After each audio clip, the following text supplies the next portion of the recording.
Welcome to Channel 18 News. I'm Jim Rogers. Approximately 65 monuments were overturned and the U.S. flag was burned at a Veterans Memorial at Weaver Cemetery, according to Hopkins County deputies. The damage was found Monday. Hopkins County Sheriff's investigators are seeking the person or persons who overturned the headstones and burned the flag. One deputy stated that they should have an arrest sometime today. A reward is being offered for the apprehension of the individual or individuals who carried out the vandalism. When the Hopkins County deputy stopped Nicholas Dwayne Pendergrass, age 23, of Mesquite at the 133-mile marker on Interstate 30 for multiple traffic violations, the deputy asked consent to search the vehicle. Consent was denied, but a canine was deployed and displayed a change in normal behavior at the driver window. A probable cause search led to finding a .38 caliber handgun in the trunk of the auto. Pendergrass was found to be convicted of robbery in Dallas County. Pendergrass was arrested for unlawful possession of a firearm by a felon. He's in Hopkins County Jail. The Dairy Festival Carnival may not be one of the first events, but it is one of the most exciting for area youngsters. It will be June 13th through 17th on the Civic Center grounds. Let's find out more about the carnival and lots of other Dairy Festival events with David McCaig. It'll start Wednesday, June the 13th, and it'll run through the pageant weekend. And the carnival is always one of the festival's big fundraisers for us, so we encourage everyone to go out and visit the carnival. That's, we get a cut of everything going out there, so that helps the committee keep putting this on as long as people are visiting the carnival and buying the armbands, and we're excited. See, as a consumer, let's say a person who would just go to the carnival, take your children and enjoy that midway, that's kind of just part of the scope of it. The people who decide what carnival they're going to get to bring to town and do the business side of things, really all the preparations for Dairy Festival take the entire year. Yeah, it's a year-long process. We'll take a little bit of time off after this one's over to kind of catch our breath, and then before the fall we start planning again. It takes a long time to get everything, with the balloons and getting all the pilots, and David and Pam Black do a fabulous job with the balloons, and he'll be in here in a couple of days to talk about the balloons. And Lonnie is kind of over all the carnival stuff, and it takes a lot of back and forth to get a carnival in here, and there's several carnivals, so getting one that's good for our community and one that we trust to come in here and that will help us raise money, is great. And then, of course, pageant.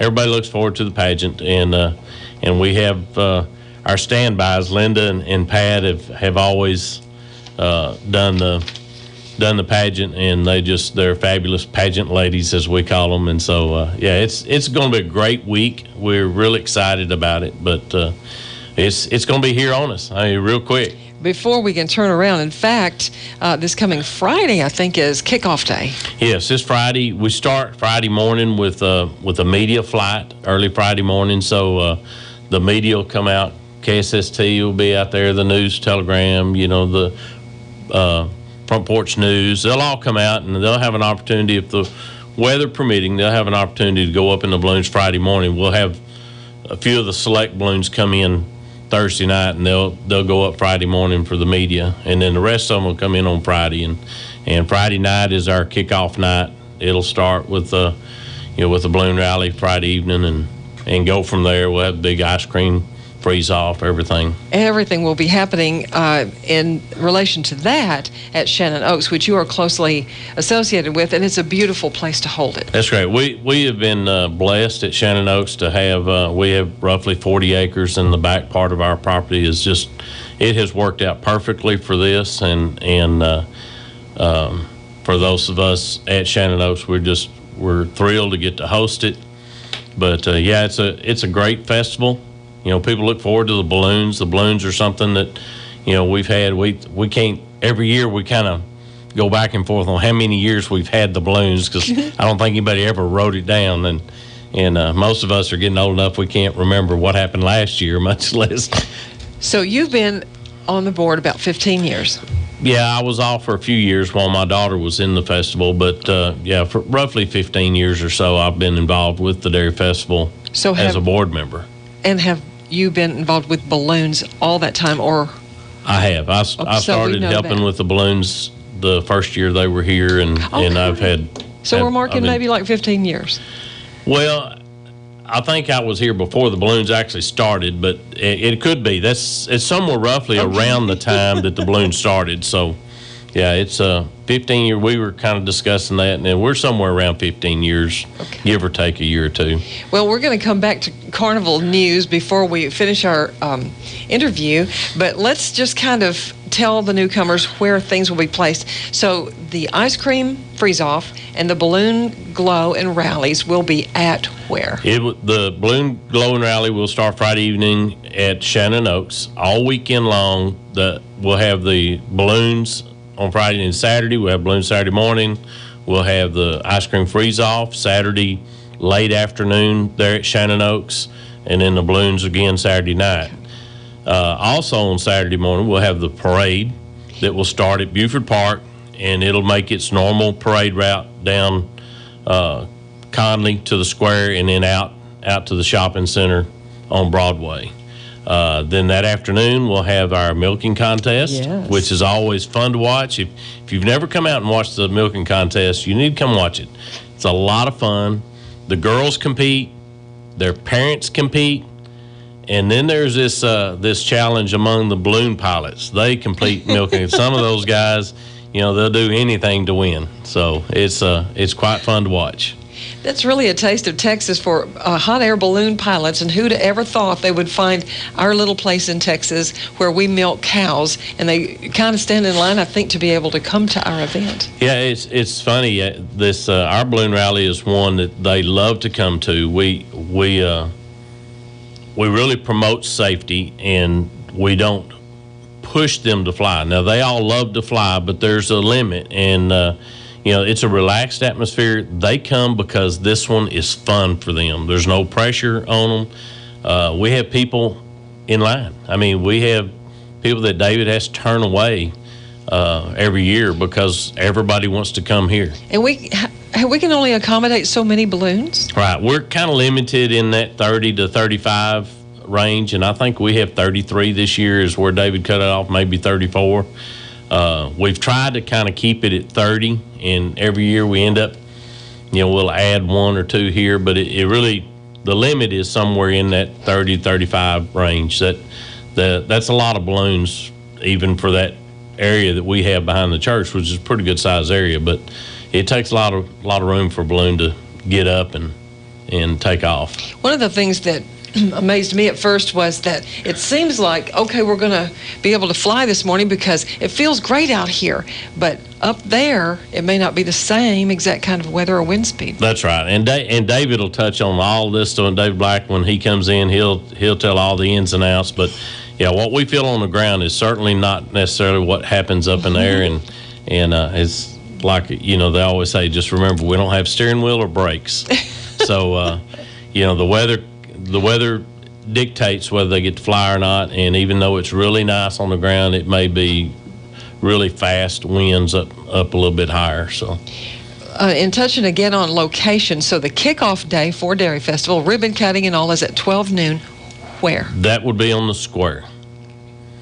That's where we had it last year, and if I am not mistaken, that will be the same place this year. We'll have it on the square to kick it off. And then the big night of the pageant, the coronation of the Dairy Festival Queen, is held where? That is at the Civic Center on the 16th, the following Saturday. And there is a dairy show involved in all this too. Which Dairy Festival actually sprang from? There's a dairy show in the arena, and I am not sure the dates on the show, but there's always a dairy show the same weekend. See, we never forget our roots on that. Yeah. And of course, dairying in Hopkins County came in the 40s, and it has sustained many families for these many years. Right. We always celebrate our dairy history and tradition. Well, so in searching around through the various carnivals that one could hire to come do our dairy festival, who do we have? Well, I am not actually sure who the carnival is. Lonnie, we've had a couple over the years, but this one has done real well. They've got good safe rides, and they've brought some they're having some new rides in this year. They sell armbands in advance. Okay. You can get your armbands, I believe, at any of the Super Handy stores, and you can buy those in advance from June the 8th through June the 12th, and those will be at $20 each. If you wait till you get to the gate to do those armbands, they'll be $25. And you save a little money buying them in advance, and those armbands will be good for one of the armband days. And where will the carnival be? The carnival will be held on Civic Center grounds. Okay. Now, yes, Super Handy always steps forward for this. It really gives families a break to be able to get those armbands in advance at a discount price. Yeah, especially if they've got several kids that the kids love to ride, and that gives them an opportunity to go out there and ride Because for that's all one you price. can ride. And so Super Handy, thank you for stepping forward. And they're celebrating a big anniversary this year, 70 years serving our community. 70 years, it's a long time to be in Super business. Handy stores, yeah. It really is. Thank you, Buck Booker, and all the rest. Well, okay, so get ready for Carnival. It is June 13th through 17th. That is correct. Wednesday through Sunday. What else do you like to do as far as Dairy Festival is concerned, or another type of work that you get involved in? Well, one of the things that several of us guys do that are not really the pageant lady types, you know, we do a lot of the staging and start building props and work on props all week. After the balloon rally is over, which balloon rally is all hands on deck. Takes a lot of people to pull that off, and so we do that. And then beginning Monday night, we'll be at Civic Center every night building props, painting props, and doing stuff like that while Patricia and Linda and Cindy and all of those take care of the girls getting ready for the pageant. The rehearsals, those evenings. And so there's quite a few members on the board.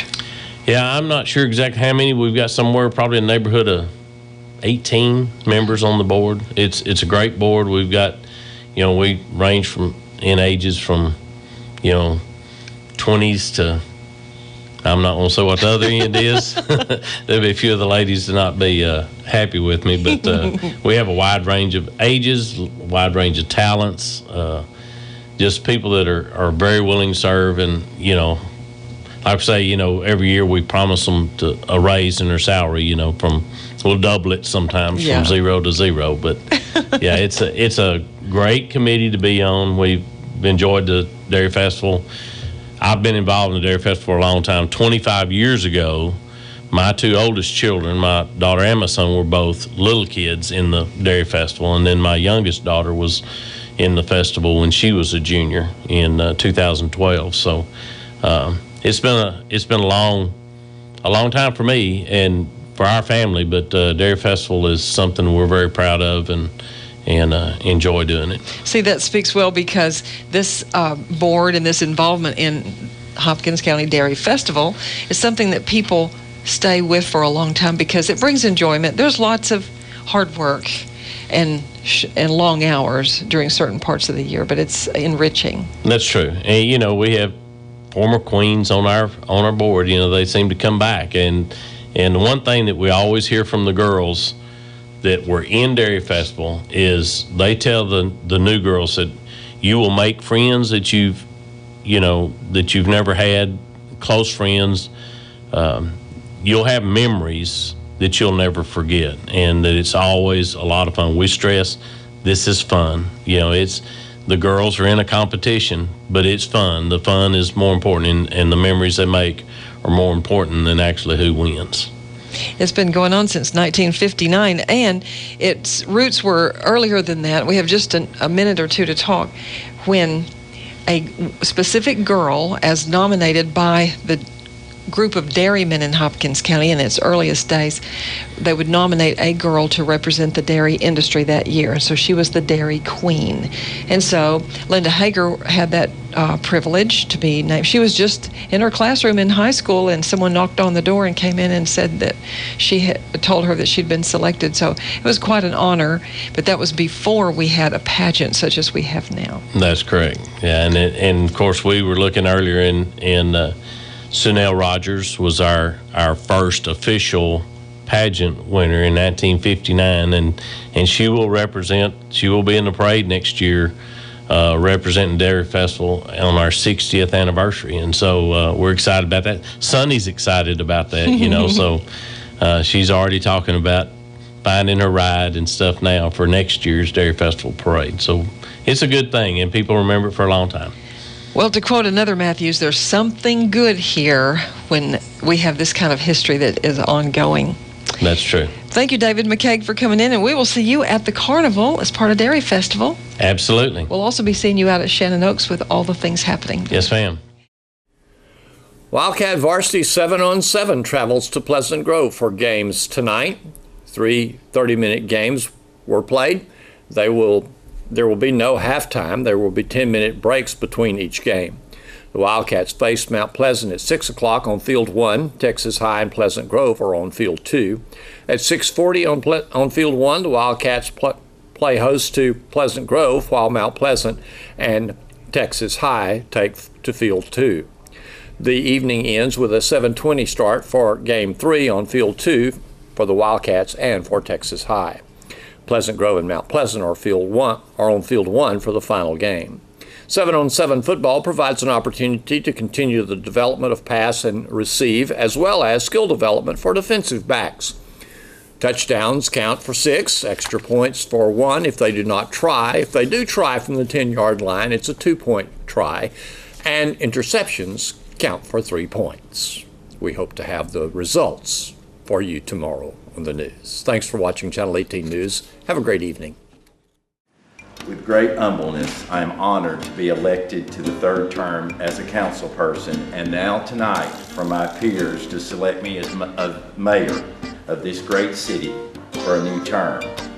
I'm looking forward to serving Sulphur Springs or the Celebration City in this capacity, but I realize that I'm only one of 7 vital members of the council. And together, I hope for the wisdom for all of us to make good decisions for our fair city. We've come a long way in the last few years, and I look forward with great anticipation to what the future may hold. Let us all hope for great things for this city and this council. Thank you, Gail, and thank you, Mark, for your excellent service to the city and helping us in so many ways. Here's to a great next 3 years.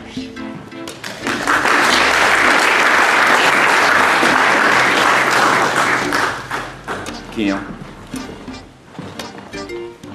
It's gonna be a long year. I'm gonna give you something.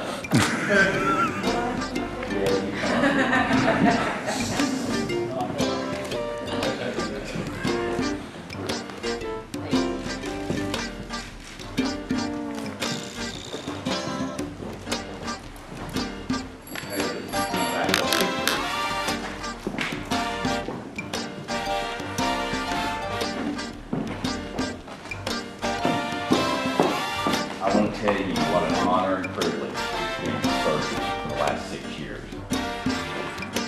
We started about the same time, and it's been a wonderful 6 years, and we've been partners on the dais, except when we both had the privilege to serve as mayor. And I appreciate your wisdom. I appreciate your research. I appreciate you always making sure everything was fair and equitable to all that was concerned. And as my first act of Mayor of Sulphur Springs this year, I would like to give you a coin of the city for your wonderful service. Thank you.